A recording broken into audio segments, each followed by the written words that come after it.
Ja, guten Morgen auch von meiner Seite. Es ist viele Jahre her. Ich bin ziemlich frisch in der GVC gewesen. Da mag ich mich erinnern an eine Predigt von Franz Bischof war. Und zwar ist es darum gegangen, Gott in den Ferien. Das ist irgendwie mehrdeutig, oder? Weil es fällt gewissen Leuten sehr ring, gerade wenn sie Ferien haben, zu sagen, hey, dann kann ich mir besonders viel Zeit nehmen für Gott. Und andere sagen vielleicht, in der Ferien es gelingt mir einfach nicht, weil der Ablauf, der Tagesablauf ist irgendwie komplett anders. Und wieder andere sagen vielleicht, ich habe gerade das Gefühl, Gott ist in der Ferien. Wo ist er denn? Ich weiss nicht, wie es dir geht, vielleicht hast du gerade noch Ferien, vielleicht hast du schon angefangen wieder im Alltag oder stehst kurz bevor, vielleicht geht es morgen los.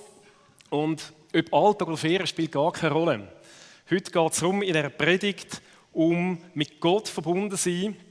Das Thema ist «Näch bei dir», «Näch bei dir».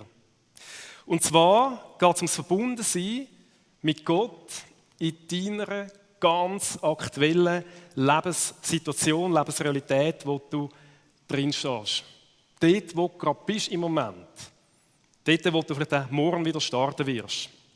Vielleicht bist du gerade sehr dankbar und vielleicht auch freudig gespannt auf das, was kommen wird. Vielleicht bist du aber gerade frustriert oder ausgelaugt oder vielleicht sogar hoffnungslos. Wenn man Menschen fragt, wie geht es dir, dann kommt man manchmal die Antwort über, es denkt, wir sagen so ein bisschen Mode geworden. Alles im grünen Bereich. Alles im grünen Bereich.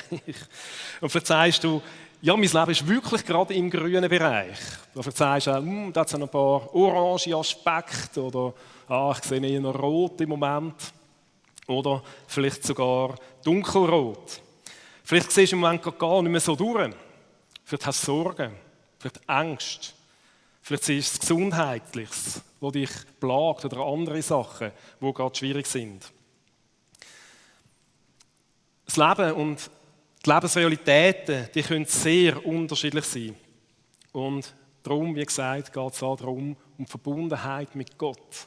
Eben in deiner aktuellen Situation, in deiner Lebensrealität. Näher bei dir, näher bei Gott. Mich dunkt, durch die ganze Bibel durch ist es immer wieder ein Ruf von Gott zu dir und mir. Er möchte mit uns leben. Er will mit uns leben. Es geht darum, dass wir mit ihm verbunden sein können. Es ist sein Wunsch, dass wir ihm näher sein können. Das ist eine Sehnsucht von ihm, dass er näher sein kann bei uns. Und natürlich auch, dass wir näher bei ihm sind. Und zwar unabhängig von unserer aktuellen Situation. So einen Ruf finden wir im Alten Testament, man findet es im Neuen Testament. Und einer aus dem Alten Testament, ganz bekannt, Jesaja 55, wo es heisst, der Herr ruft. Ihr habt Durst, kommt her, hier gibt es Wasser. Auch wer kein Geld hat, kann kommen, nehmt euch Brot und esst hierher. Hier gibt es Wein und Milch. Bedient euch, es kostet nichts. Warum gebt ihr euer sauer verdientes Geld aus für Brot, das nichts taugt und für Nahrung, die euch nicht sättigt? Hey, komm zu mir. Bei mir ist Lebenswasser, bei mir ist die frische Quelle, das ist der Ruf von Gott. Oder vielleicht kann man es auch anders ausdrücken. Was bastelst denn du in aller Welt selber vor dich hin, in deinem Leben? Vielleicht kennen wir das. Muss doch gar nicht sein. Komm zu mir. Wir finden den Ruf auch in einem ganz bekannten Gleichnis von Jesus. Es ist das Gleichnis vom Rebstock. Es ist ein Bild, wo er sagt, hey, ich bin der Rebstock und du bist die Rebe. Und auch dort in diesem Gleichnis bittet uns Jesus 4-mal, bitte, bitte, bitte, bleib mit mir verbunden. Bei mir ist der Lebenssaft. Und sonst kann es eben auch ein bisschen trocken werden. Der Ruf in der Bibel, den sehen wir nicht nur gegenüber einzelnen Menschen, sondern den sehen wir auch gegenüber seinem Volk. Und auch dort sagt er, hey, bleibe mit mir unterwegs. Wir wissen, das ist leider nicht immer so gewesen. Es ist also der Ruf von Gott, von Jesus, durch die ganze Bibel durch, wo er uns zuruft. Ich glaube, er ist voller Sehnsucht. Und er ist voller Liebe. Er ist voller Liebe, weil er eben die Beziehung sucht. Wir haben gerade im Lied vorher von einem grossen Gott gesungen. Und der Gott, der sucht dich. Ich mache eine These. Und ich weiß, sie ist gewagt. Aber sie stimmt zumindest für mich. Und aus dem Gespräch mit vielen Menschen höre ich auch, dass sie für sie stimmt. Wenn es für dich nicht stimmt, ist das wunderbar. These: Es liegt gar nicht in unserer menschlichen Natur, mit Gott ständig verbunden zu sein. Natürlich sagen wir Christen jetzt doch schon. Und in der Grundüberzeugung stimmt das vermutlich auch, dass wir das so meinen. Aber sind wir ehrlich, wie oft im Alltag hängen wir unseren eigenen Gedanken nach? Denken nicht einmal an Gott. Geschweige denn, teilen wir unsere Gedanken oder unser Gedankenkarussell mit ihm. Und das ist nicht etwa ein böser Wille, sondern das ist eben vielleicht darum, weil das nicht in unserer menschlichen Natur liegt, dass das ein Automatismus ist. Bildlich gesprochen, wie oft entfernen wir uns doch eben gerade von dieser Quelle und von dem Rebstock. Gott hat uns einen freien Willen gegeben, einen eigenen Verstand. Und das erlaubt uns auch selber zu entscheiden und selber können auch sagen, was wir wollen, eben auch in Bezug auf die Beziehung zu Gott. Dass wir den freien Willen haben, das ist auch ein Ausdruck von der Liebe von Gott. Es ist eine Liebe, die auch frei lässt. Und darum habe ich vorher die Aussage gemacht, dass es eben nicht in unserer Natur liegt, dass wir mit Gott, mit Jesus, in dieser frischen Beziehung bleiben, eben mit dem Bild vom Rebstock oder eben von der Quelle, dass wir dort verbunden bleiben können. Und ich glaube, darum ist eben der Erinnerungsruf durch die ganze Bibel durch, der sagt, hey, komm, immer wieder von Neuem auch. Ich bin dankbar, dass die Bibel da drin auch sehr, sehr ehrlich ist, weil viele Personen, die dort porträtiert werden, die kennen das Dilemma. Auch für sie ist das irgendwie so gewesen. Und ich habe 2 Männer rausgepickt, wo ich das Gefühl habe, wir können von ihnen diesbezüglich auch lernen. Sie haben ein paar Gemeinsamkeiten und doch sind sie sehr verschieden. Zumindest von dem, was wir wissen. Sie haben in unterschiedlichen geschichtlichen Epochen gelebt. Der eine 1000 Jahre vor Christus, der andere 400 Jahre später, also etwa 600 Jahre vor Christus. Und die geschichtliche Ausgangslage auch vom Volk Israel ist damals sehr unterschiedlich gewesen. Der eine hat sehr einen schönen Namen, das ist der David. Und der eine hat einen besonders schönen Namen, das ist der Daniel. Zum David zuerst. Viele kennen die Geschichte von ihm. Man muss sich das vorstellen, er war der Jüngste von vielen Brüdern, er war Hirte, hat in der Nähe von Jerusalem gelebt, während der Regierungszeit vom ersten König, den Israel überhaupt hatte. Und dann wird der junge Bursch von einem Prophet, von Samuel, wird er zum künftigen König gesalbt. Stellt man sich das vor, ein junger Bursch, zum künftigen König gesalbt. Von dem Moment, an wo er gesalbt worden ist, hat sein Leben nur noch abgetatscht. Es war nur noch super gewesen. Es ist nur noch geradeaus gegangen, von Erfolg zu Erfolg. Man kann sagen, er hat den Rest von seinem Leben hat er geschwebt auf Wolke 7. Die Geschichte kennen, wissen, dass es natürlich überhaupt nicht so war. Ganz im Gegenteil. Es hat ganz anders ausgesehen. Oft sind Zeichen in seinem Leben auf Sturm gestanden. Der herrschende König war ihm zuerst noch wohlgesinnt und nachher hat er mehrere Versuche unternommen, um ihn umzubringen. Der David musste flüchten.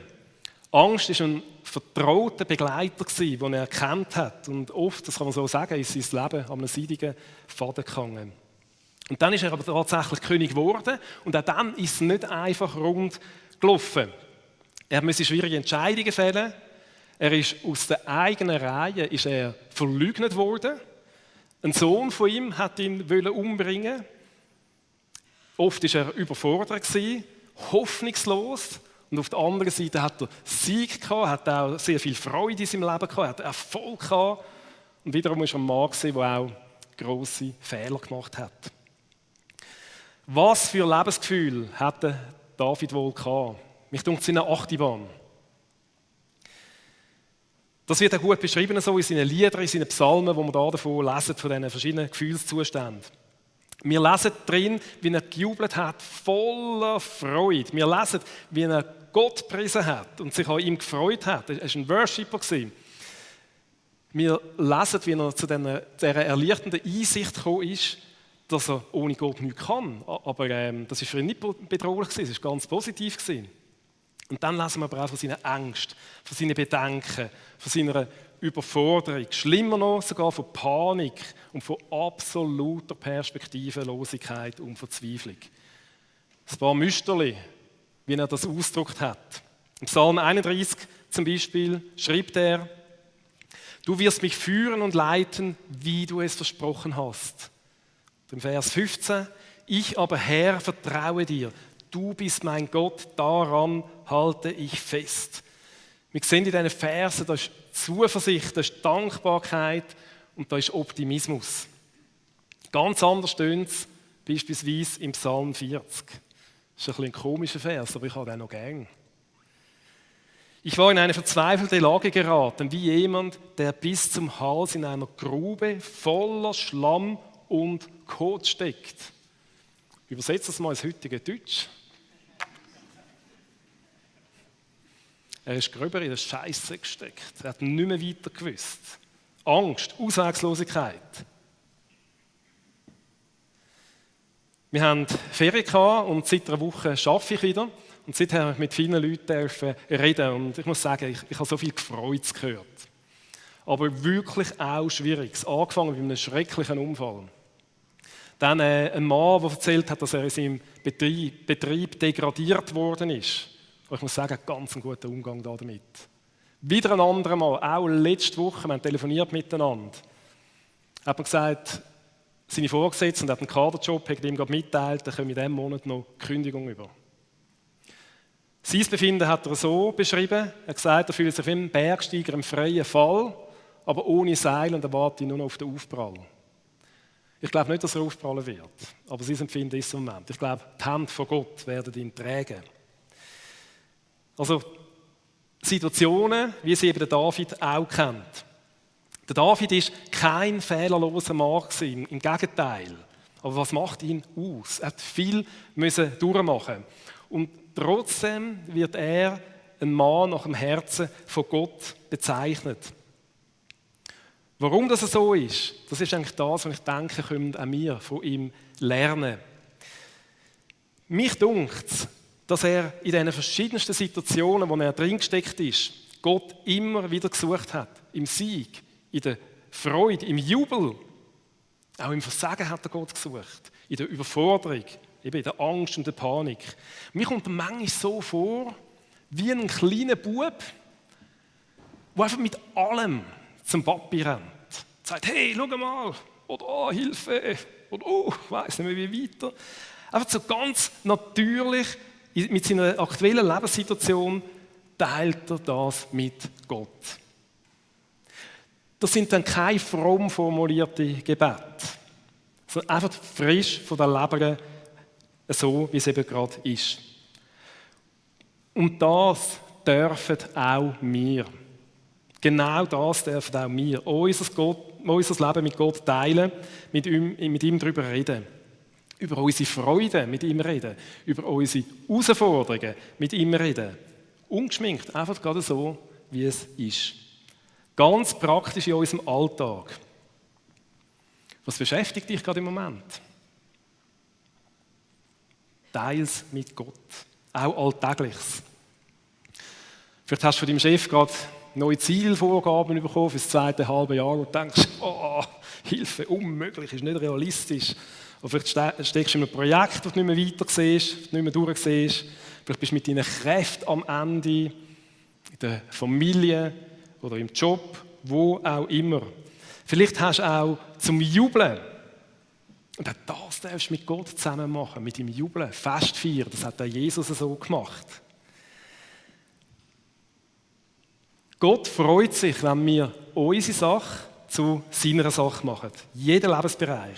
Das Persönliche, das in uns innen ist, das Familiäre, Job, Freizeit, Beziehungen und so weiter.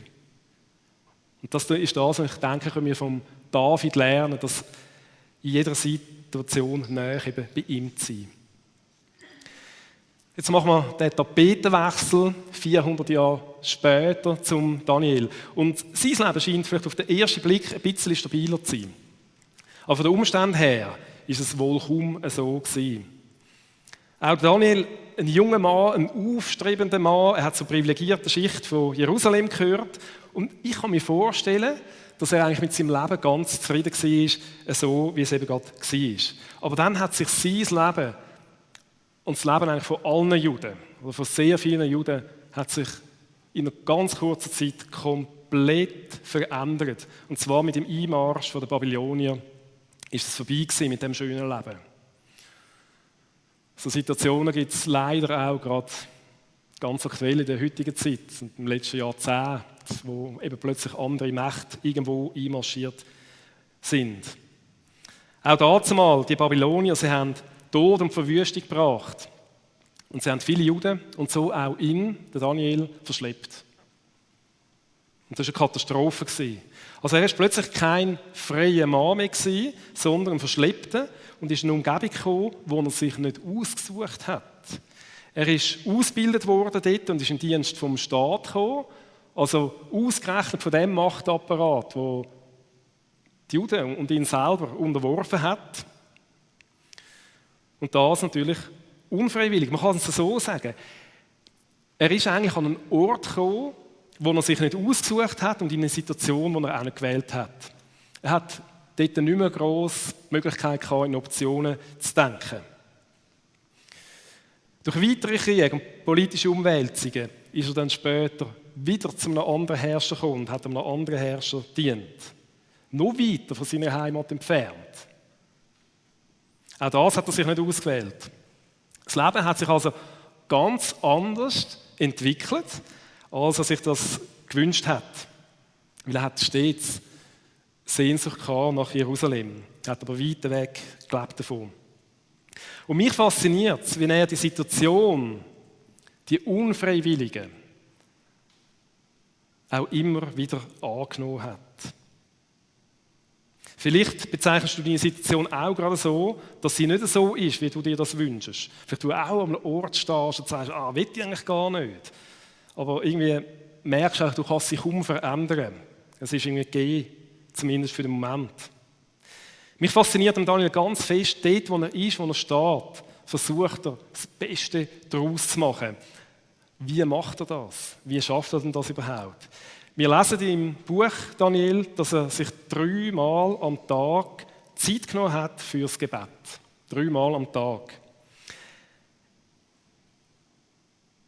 Er hatte aber an seinem Obergemach offene Fenster nach Jerusalem, die Richtung, und er fiel 3 Mal am Tag auf seine Knie, betete, lobte und dankte seinem Gott, wie er es auch vorher zu tun pflegte.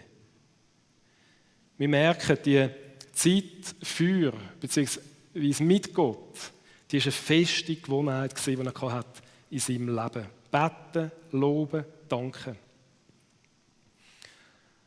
Dani Weber hat in der Predigt letzten Sonntag auch gefragt, geben wir dann Gott überhaupt Raum? Nehmen wir uns überhaupt die Zeit für ihn?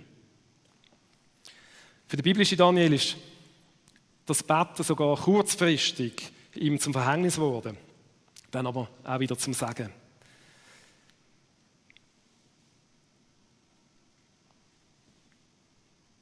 Auch er hat wie David sein Leben regelmäßig mit Gott angeschaut und mit ihm teilt. Gott war auch seine erste Priorität gewesen. Vielleicht bist du auch gerade in dieser Situation, wo du dich eben nicht ausgewählt hast. So. Beim Daniel sehen wir, dass er trotzdem gesegnet war, obwohl er sich nicht so gewünscht hat. Und er ist auch ein Segen geworden für andere Menschen. Ein Stück weit sind wir alle in einer Situation, wo wir nicht gewünscht haben. Darum haben ich jetzt nicht mehr, aber ihre Masken an. Corona, das hat auch einen Haufen Einschränkungen gebracht, anders als wir das vorgestellt haben. Und auch die führen zu Einschränkungen. Und sie schränken unsere Wahlfreiheit ein. Aber auch da ist ja letztendlich die Frage, wie gehen wir damit um? Das ist da die entscheidende Frage. Was lernen wir von diesen beiden Männern, von David und von Daniel? Sie haben etwas Gemeinsames, wie ich es bereits gesagt habe. Ihre Lebensumstände, ihr Leben machen sie zu Gottes Sache. Sie haben ganz natürlich in ihrem Alltag immer wieder die Beziehung zu ihm gesucht und ihre Lebensrealität mit ihm teilt. In allen Ups und Downs. Und Gott freut sich darüber. Die Einladung, das ihnen gleich zu tun, die gilt auch für dich und für mich. Und Gott freut sich auch darüber. Red doch mit Gott über deinen heutigen Nachmittag. Red mit ihm über den Start morgen, über bevorstehende Meetings, über Menschen, die du mit ihnen zu tun hast, über dein Befinden, über deine Aufgaben, auch wenn sie klein sind, über dein Leben. Die beiden Männer haben noch eine andere Gemeinsamkeit. Sie haben sich auch immer in einer grossen Selbstverständlichkeit zu Gott bekennt. Und das so, wie sie waren. Sie waren Menschen mit Ecken und Kanten. Und das hat ihnen kurzfristig auch mal Spott oder sogar das Leben gefördert. Spott einbringen oder das Leben gefördert. Aber sie haben das einfach gemacht, das hat sich ausgezahlt. Und auch da sind auch wir wieder eingeladen, auf eine ganz natürliche Art und Weise. Ohne komisch oder irgendwie aufdringlich zu sein, sondern ganz selbstverständlich zu Gott zu stehen. Als ein selbstverständlicher Teil von uns, von unserem Leben, von unserer Person. Nicht irgendwie theologisch oder dogmatisch, sondern so, was er uns persönlich bedeutet. Ich habe vor der Sommerferien ein ganz spannendes Gespräch mit einem pensionierten Mann hier aus der Kirche. Er ist vorbeigekommen. Er leidet unter enormen Schmerzen, die ihm oft auch den Schlaf rauben tun. Ich habe seine Sicht, wie er damit umgeht, und es ist wirklich, wirklich schwierig. Die habe ich seine Sicht enorm eindrücklich gefunden, vor allem, wie er gegenüber Gott fest bleibt und weiß, dass Gott auch das in seiner Hand hat, auch wenn er leidet. Das an sich ist schon sehr eindrücklich. Er hat aber auch noch weitere Sicht. Er hat mir gesagt, dass nach der Pensionierung er und seine Frau ein starkes Anliegen bekommen haben, sich auch für andere Menschen zu engagieren. Unter anderem muss ich wirklich so sagen, kümmern sie sich aktuell um eine kurdische Familie. Ihr Gebet ist, dass Gott sie braucht, um das Evangelium weiterzugeben. Und sie haben mir Eindruck gemacht, sie machen mir beide Eindruck. Auf der einen Seite sind die persönlichen Herausforderungen, die sie mit Gott teilen. Und auf der anderen Seite aber auch, wo sie sagen, hey, du darfst mich brauchen, du darfst mich einsetzen. Letzten Donnerstag habe ich ein E-Mail bekommen, auch von einem pensionierten Mann, von einem pensionierten Pfarrer. Ich habe ihn nicht gefragt, dass er mir schreibt. Er hat mir einfach geschrieben. Es ist einfach so gekommen und passend zu dieser Predigt. Er hat nämlich geschrieben, was ihn gerade beschäftigt zum Thema Gottesbeziehung in seinem Leben. Er hat mir das einfach so mitteilen. Und dann schreibt er unter anderem über Stillwerden vor Gott. Heute bin ich noch auf den Psalm 46,11 gestoßen, wo es so kurz und bündig formuliert wird. Lasset ab, oder in anderer Übersetzung heisst es, sei still. Lasset ab, sei still und erkennt, dass ich Gott bin. Die Worte bringen es wirklich gut auf den Punkt, haben wir es auch gefunden.